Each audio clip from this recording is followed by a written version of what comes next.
Welcome to our channel. Today we're diving into a fascinating chapter of history, one that often gets overlooked, the incredible contributions of Islamic civilization to the world of science.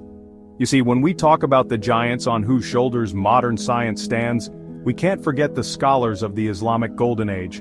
These brilliant minds, driven by curiosity and a thirst for knowledge, made groundbreaking discoveries that reverberate even today.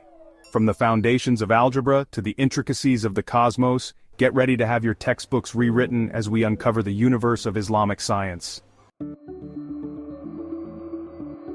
So imagine a world where every rock, every tree, every celestial body is considered sacred. That was the reality for many ancient cultures. The divine was woven into the very fabric of nature, making scientific inquiry a risky business. But then came Islam, a religion centered around one God, separate from his creation.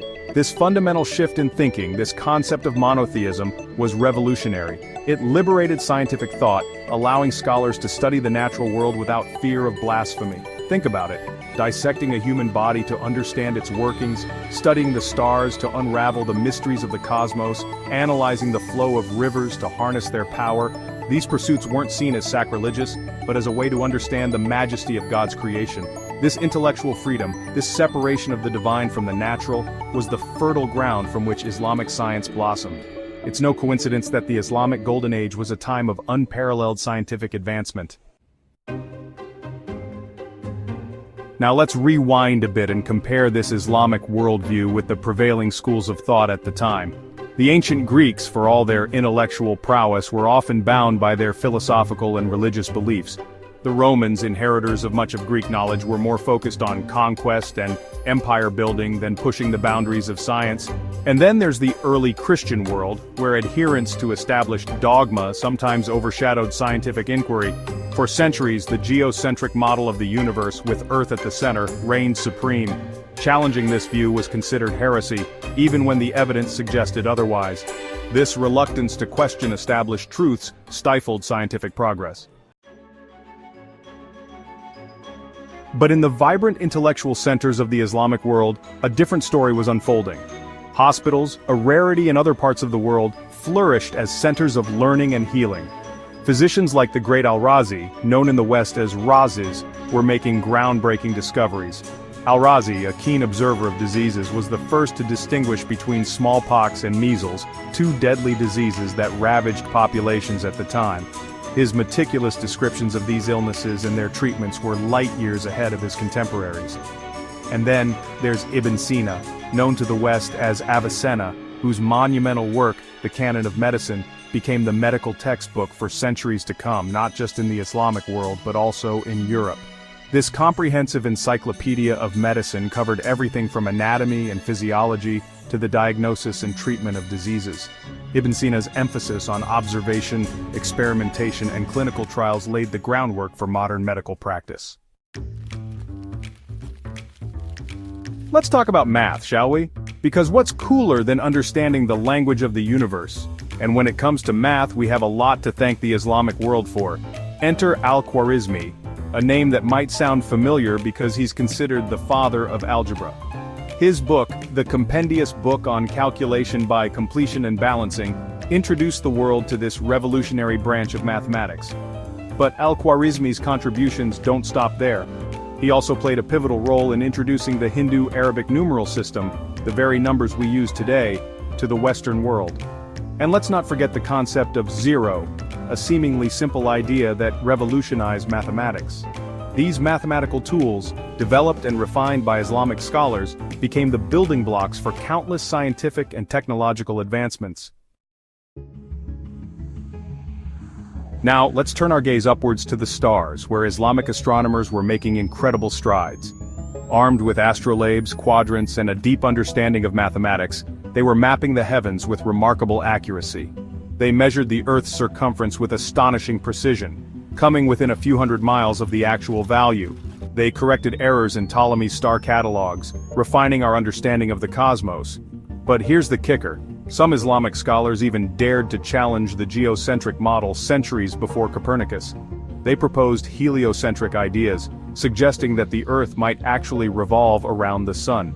These were radical thoughts, whispered in academic circles, challenging the very foundations of the accepted worldview. While astronomers were busy mapping the heavens down on Earth, alchemists were delving into the mysteries of matter. Now, we often associate alchemy with the pursuit of turning lead into gold, but it was much more than that. It was the precursor to modern chemistry, and Islamic scholars were at the forefront of this field. Jabir ibn Hayyan, known as Geber in the West, is considered the father of experimental chemistry. He emphasized systematic experimentation and observation, laying the groundwork for the scientific method. And then there's Ibn al-Haytham, known as Al-Hazan, a polymath who revolutionized our understanding of light and vision. His groundbreaking work in optics, the Book of Optics, explained how vision actually works, debunking ancient theories. He correctly proposed that light travels in straight lines and that we see objects because light reflects from them into our eyes. His work laid the foundation for modern physics, influencing later scientists like Roger Bacon and Johannes Kepler. Now imagine a world where knowledge transcended borders, where ancient wisdom flowed from one civilization to another. That was the reality of the Islamic Golden Age. As Europe slumbered in the Dark Ages, the Islamic world became a beacon of learning. Scholars from all corners of the empire flocked to centers of knowledge like Baghdad, Cordoba, and Cairo, drawn by the allure of intellectual pursuit. And here's where things get really interesting. Islamic scholars didn't hoard this knowledge. They translated ancient Greek and Roman texts, preserving them for posterity. They established libraries and universities, becoming custodians of knowledge. And as Europe began to awaken from its intellectual slumber, it was through these centers of Islamic learning that ancient wisdom found its way back to the West. Let's talk about libraries for a moment, those repositories of knowledge, those time capsules of ideas. And few libraries in history can rival the grandeur and intellectual wealth of the Library of Cordoba in Islamic Spain. Imagine a library with over 400,000 books, a staggering number for its time, covering everything from philosophy and medicine to astronomy and mathematics. This wasn't just a collection of scrolls gathering dust, it was a vibrant center of learning, attracting scholars from all over the world. They came to study, to debate, to immerse themselves in the sea of knowledge.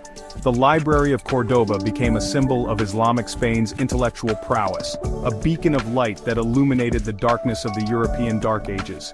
Its destruction was a tragic loss, but its legacy lived on, its seeds of knowledge carried far and wide. Now let's address a common misconception, a myth that has persisted for far too long: the burning of the Library of Alexandria. Contrary to popular belief, the destruction of this ancient library wasn't a single event, but a gradual process of decline and neglect over centuries. And while it's true that a Muslim general, Amr ibn al-As, conquered Alexandria in the 7th century, there's no evidence to support the claim that he ordered the library's destruction. In fact, historical accounts suggest that he actually preserved what remained of the library. This myth of Muslims burning the Library of Alexandria is just one example of how history can be distorted. The reality is that Islamic civilization played a vital role in preserving knowledge, not destroying it.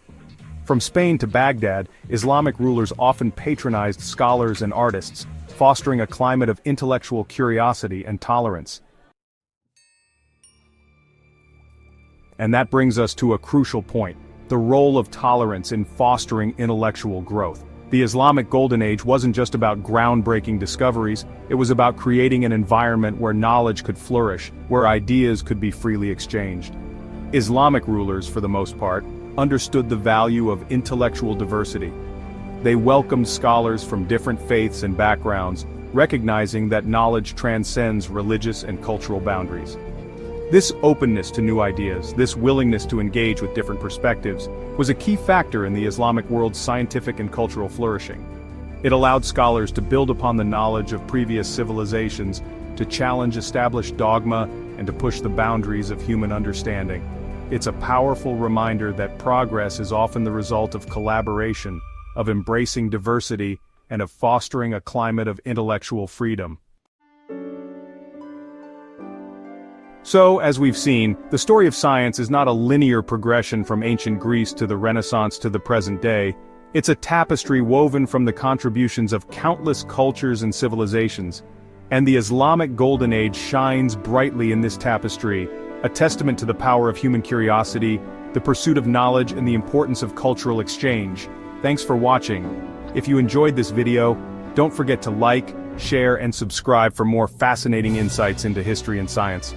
Let us know in the comments which contribution surprised you the most.